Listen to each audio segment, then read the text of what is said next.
नमस्कार मित्रांनो. ठरलं तर मग या मालिकेमध्ये सचिन पुन्हा येतो बाळाच्या 5व्यासाठी. अस्मिता त्याला बघून एकदम आनंदून जाते आणि त्याला चक्क माफ करते. काय पण बोलायचं या बाईला. जाऊ दे, आपण पुढे एपिसोडमध्ये काय घडतं ते बघूया. अर्जुन त्या ठिकाणी पोचतो जिथे सचिनच्या मोबाईलचं लास्ट लोकेशन मिळालेलं असतं. सचिनने नाटक करत चक्कर आलेली असते असं दाखवलेलं असतं. पण अर्जुनच्या लक्षात येतं की सचिन हे सगळं नाटक करूच शकतो. अर्जुन म्हणतो, इन्स्पेक्टर ह्याला खरोखर नक्की काय झालंय का बघा, मला तर वाटत नाही आहे ह्याला चक्कर आली आहे म्हणून.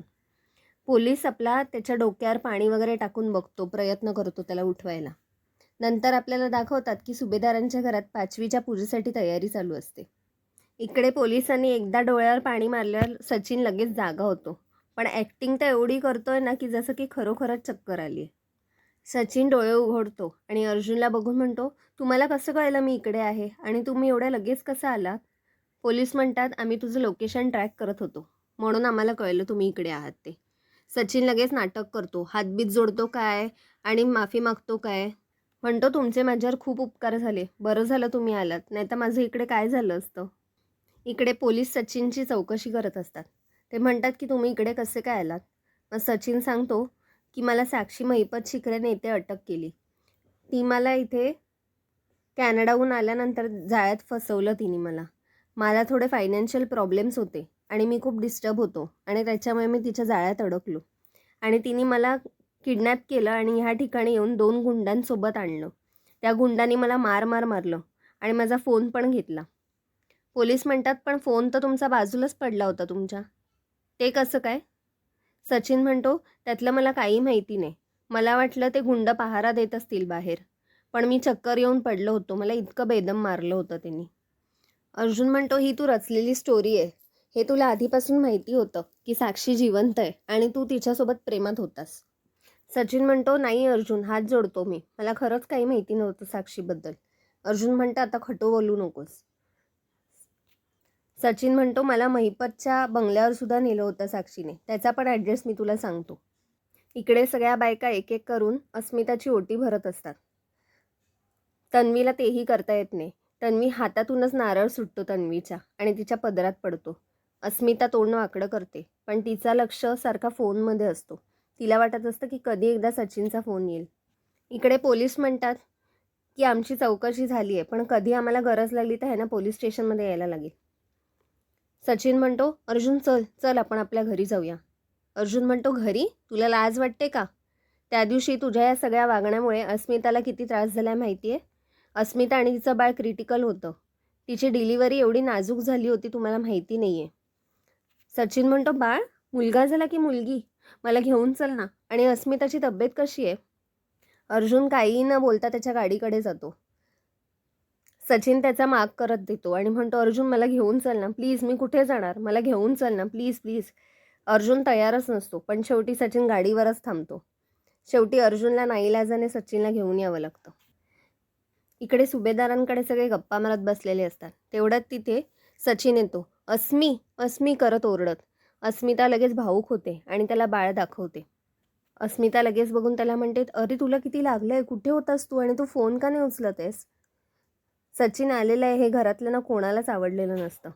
सचिन म्हणतो, ते सगळं जाऊ दे अस्मी, आपलं बाळ बघ, आपलं बाळ किती गोड आहे, अगदी तुझ्यावर गेले.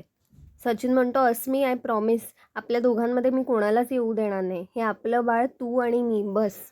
अर्जुन लगेच सचिनचा हात घेतो आणि त्याला साईडला खेचतो आणि म्हणतो, झालं ना, बघितलंस ना तू, आता निघायचं, पुन्हा इकडे फिरकायचं पण नाही. प्रताप म्हणतो, अरे पण अर्जुन, तू ह्याला इथे घेऊनच का आलायस? मी तुला सांगितलं होतं ना ह्याचा चेहरा पण बघायचा नाही आहे मला ते. प्रताप म्हणतो, हे बघ सचिन, आम्हाला तुझा चेहराही बघायचा नाही आहे आणि तुझ्यामुळे माझ्या या लेकीचा जीव धोक्यात आला होता. तू कुठे होतास रे? आत्ता उगवलायस, ते पण 5 दिवसानंतर, आणि आता एवढं नाटक करतोयस प्रेमाचं. सचिन म्हणतो, मी तुमचा राग समजू शकतो, पण एकदा माझी बाजू समजून घ्या ना प्लीज. अस्मिता म्हणते, हो बोल ना सचिन, तू बोल, मी ऐकते. सचिन म्हणतो, मी समीरा शेखर म्हणून तिला ओळखत होतो, साक्षी शिकरे म्हणून नाही. तिने मला या गोडाऊनमध्ये डांबून ठेवलं कारण मी तिला सांगितलं की मला माझ्या बायकोकडे जायचं आहे, मला जाऊ दे प्लीज. पण ती काय ऐकली नाही आणि मग मला त्या गोडाऊनमध्ये डांबून ठेवलं आणि म्हणून मला कळलं नाही की आपल्या बाळाचा जन्म कधी झाला. सायली म्हणते, अच्छा, मग साक्षी शिकरे कोण हे तुम्हाला माहीतच नव्हतं?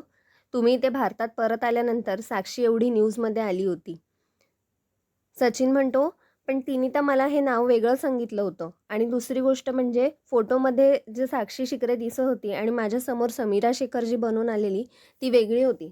हा बघ, हा बघ, हा तिचा फोटो. आणि तो मोबाईल काढून साक्षीचा फोटो दाखवतो, ज्याच्यात तिने भेस बदललेला असतो. अस्मिता म्हणते, माझा तुझ्यावर पूर्ण विश्वास आहे. मला माहिती आहे तुम्हा सगळ्यांचा राग येतो, पण कोणी म्हणून त्याची बाजू समजून का नाही घेत आहात. मला मान्य आहे तो वावत गेला, पण याचा अर्थ असं नाही की त्याला त्याची चूक नाही कळली आहे. अस्मिता म्हणते, चैतन्याचं पण साक्षीसोबत अफेअर होतं, त्याच्याबद्दल का नाही कोणी बोलत आहे. अर्जुन म्हणतो, चैतन्य आणि या सचिनचं काही कंपॅरिझन होऊच नाही शकत. सायली म्हणते, आणि चैतन्याचं पहिलं अफेअर होतं, तो काही लग्न झालेलं नव्हतं त्याचं. सचिन भाऊजींचं लग्न झालं होतं आणि बायको पण प्रेग्नंट होती, तरीसुद्धा त्यांनी हा व्याभिचार केला. अस्मिता सचिनला म्हणते, अरे मला माहिती आहे त्या नाटकी मुलीने तुझ्यावर जाळं टाकलं आणि तू त्याच्यात वाहवत गेलास. प्रताप म्हणतो, वाहवत गेलास? तो काय भोळा आहे का एवढा न समजण्या एवढा? अस्मिता म्हणते, हो तो भोळाच आहे. मी कॅनडामध्ये त्याचं वागणं बघितलं होतं. अश्विन म्हणतो, अगं पण कॅनडामध्ये तू किती दिवस होतीस त्याच्यासोबत? बाकीचा वेळ तर इथे भारतातच होतीस ना. अस्मिता म्हणते, काय गं सायली, जर अर्जुनने तुझ्यासोबत असं केलं असतं तर तुला लगेच कळलंच असतं ना. सायली म्हणते, अस्मिता ताई, मी असा विचारच नाही करू शकत. मुळात हे व्याभिचारी होऊच नाही शकत आणि हे कोणतीही गोष्ट माझ्यापासून लपवून ठेवत नाहीत. अस्मिता म्हणते, पण तुझा नवरा तुझ्यापासून काहीतरी लपवतोय हे तुला कळेलच ना. सायली म्हणते, हो. मग अस्मिता म्हणते, मग तू त्याला माफ करशीलच ना. सायली म्हणते, नाही, अजिबात नाही. जर माझा नवरा व्याभिचारी होईल आणि माझ्यासोबत खोटं बोलेल तर मी अजिबात माफ करणार नाही. मी तेव्हाच्या तेव्हा ते नातं तोडून टाकेन. अस्मिताताई, मुळात नवरा बायकोचं नातं नेहमी हे विश्वासावरच असतं आणि तो एकदा विश्वास तुटला ना की त्या नात्याला काहीच अर्थ उरत नाही.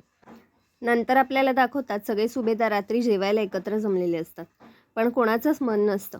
अश्विन म्हणतो, मुळात आधी दादाला त्याला गोडाऊनमधून आणायलाच नको होतं, तिकडेच त्याला खितपत ठेवायला हवं होतं. सायली म्हणते, पण जरी ते तिकडून तसेच आले असते तरीसुद्धा सचिन भाऊजी काहीतरी मार्ग काढून घरापर्यंत पोचलेच असते. तन्वी मनात म्हणते की सायली, तू किती पण हे प्रकरण व्यवस्थित करण्याचा प्रयत्न करशील ना तितकी तू आत रुतत जाशील. कारण अस्मिताने तर सिक्सरच मारलाय सचिनला पुन्हा सुभेदारांच्या उरावर बसवून. काय बोलायचं, काय बाई आहे. तुम्ही सचिन आणि अस्मितामध्ये गुंतून राहाल आणि माझा शोध थांबवाल, म्हणजे मला थोड्या दिवसासाठी तरी धोका नसणार. इकडे अश्विन आणि तन्वी रात्री झोपलेले असतात, पण तन्वीला तेवढ्यात साक्षीचा फोन येतो. अश्विन तन्वीला उठवतो की तन्वी, एवढ्या रात्री कोणाचा फोन येतोय, बघ जरा. तन्वी म्हणते, काय नाही, रॉंग नंबर आहे, तू झोप. प्रिया साक्षीला फोन उचलते आणि म्हणते, तुला काय वेळ लागलाय काय? एवढ्या रात्री कसा फोन करू शकतेस तू मला? समजत नाही का तुला? साक्षी म्हणते, प्रिया 1 मिनिट. साक्षी म्हणते, प्रिया माझं फक्त एक काम कर, उद्या सकाळी माझा आणि सचिनचा थोडा कॉन्टॅक्ट करून दे प्लीज. आणि नाही करून दिलास ना मी परत कॉल करेन ना तुला. तन्वी म्हणते, मी करेन काय करायचं ते. इकडे अर्जुन फुगून बसलेला असतो. सायली त्याला विचारते की अस्मिता ताई जो मूर्खपणा करतायत त्याच्यामुळे तुम्ही एवढे अपसेट झालायत. अर्जुन म्हणतो, अस्मिता ताई मूर्खपणा करते आणि तू पण काय करतेस? तू अशी म्हणत होतीस ना की जर मी तुझ्यापासून काही लपवलं तर तू माझ्याशी नातं तोडशील. सायली हसते. सायली म्हणते, मला पण माहिती आहे तुम्ही असं काही करणार नाही. अर्जुन म्हणतो, हे मला पण माहिती आहे, मी काय अफेअर करणार नाही आहे, पण कधीतरी आपल्या भल्यासाठी जर मी काही तुझ्यापासून लपवलं म्हणजे तू नातं तोडणार का? सायली म्हणते, अस्मिता त्यांना मी एक एक्झाम्पल देत होते की काही चुका पोटात घालू नाही शकत. अर्जुन म्हणतो, म्हणून एवढं टोकाला जायचं?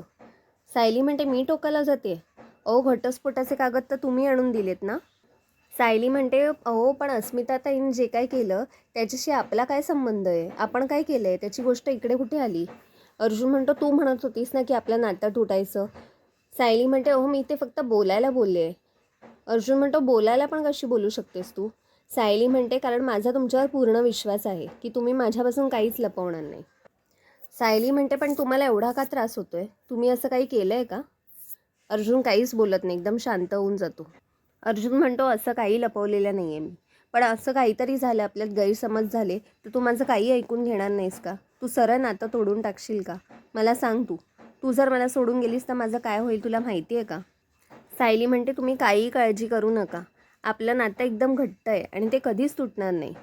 मित्रांनो, आजचा भाग इथेच संपला. पुढील भागात आपल्याला दाखवतात की सुभेदारांकडे एक मुलगी आलेली असते. ती तन्वीला म्हणते की प्रतिमा ताईंनी मला पाठवले. त्यांनी सांगितलं तुम्ही फॅशन डिझायनिंग करता ना, तुम्ही कुठल्या कॉलेजमधून कोर्स केला होता? सायली म्हणते ही प्रिया एवढी घाबरल्यासारखी का दिसते आणि तोंडातून तिच्या काही निघत का नाही आहे.